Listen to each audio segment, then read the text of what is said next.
झनक की मुश्किलें और ज्यादा ही बढ़ जाती है। जहाँ एक तरफ विनायक उसे अडॉप्ट करने की बातें करने लगता है, तो वहीं अब जो आदित्य सामने आकर के सच्चाई बताता है कि वो शादी करने की फिराक में है। तो इस चीज को जानने के बाद में अनिरुद्ध की नफरतें बढ़ती तो है, लेकिन सच जो उसे धीरे धीरे पता चलने लगती है, तो ये सच में और ज्यादा तमाशा क्रिएट करती है। तो यार बात करें एपिसोड की स्टार्टिंग की, तो एपिसोड की स्टार्टिंग झनक के घर से होती है। अब देखो यहाँ पे प्रशांत होता है, खैर इसके पिता के श्राद्ध है, तो यहाँ पे ये पूजा पाठ स्टार्ट हो जाती है। यहाँ सभी लोग ख्याल तो रखते हैं, लेकिन बातें भी ऐसी होती है जिसमें सिर्फ और सिर्फ नकारात्मक ही देखने को मिलती है। जिसमें एक बात ये भी होती है कि झनक अब तुम्हारे जिंदगी में यहाँ अपना कोई नहीं है, तुम इस सब चीजों को छोड़ करके चली जा बहुत दूर। खैर अनिरुद्ध इस सारी बातों को सुनकर अंदर अंदर गुस्सा भी हो रहा होता है, लेकिन वो कुछ बोलता नहीं। वहीं इधर थोड़ी देर बाद आदित्य भी आ जाता है। ये बताता है सभी को कि मैं एक फंक्शन रखने वाला हूँ और इसमें आप सभी को आना है। ये मेरी जिंदगी की एक ऐसी मोड़ है जहाँ पे मैं चाहता हूँ कि आप सबका साथ मुझे मिले। अब देखो ऐसी बातें बोल रहा होता है घुमा फिरा करके, अनिरुद्ध को समझ में भी नहीं आता कि ये बोलना चाहता क्या है। हालांकि थोड़े वक्त बाद जब ये उसे पूछता है, अनिरुद्ध भी थोड़ा सा मक्खन लगा करके तो खुद ही बता देता है कि झनक मेरे साथ में सेटल होना चाहते हैं। ये चीजें सुनने के बाद में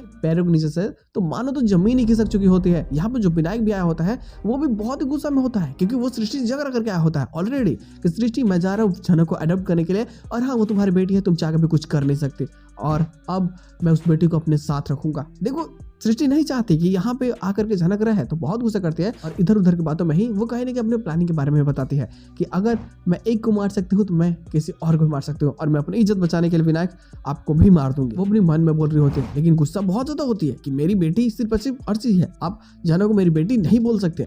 लेकिन विनायक को तो सच्चाई पता है, तो यहाँ पे भी अब सपोर्ट करता है झनक। लेकिन जो एंगेजमेंट की बातें बोल करके डेट फिक्स करके सबको बोल देता है कि कल की कल ही हमें एंगेजमेंट करनी है और झनक कल शाम को चली जाएगी, तो समय इतना कम होता है कि अनिरुद्ध सोच समझ भी नहीं पाता कि आखिरकार करे तो करे क्या, ये एंगेजमेंट को कैसे रोके।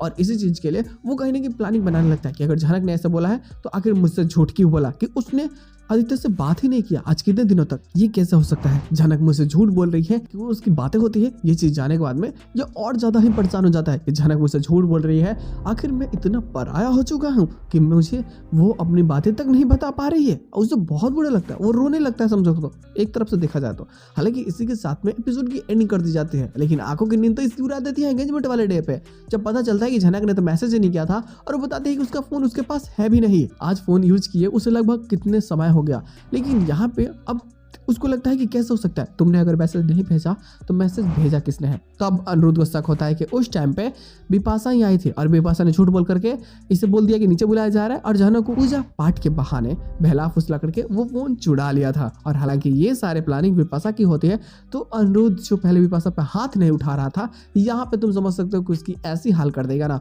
कि कह सकते हो कि भाई बिपाशा की बहुत बुरी तरीके से लगने वाली है।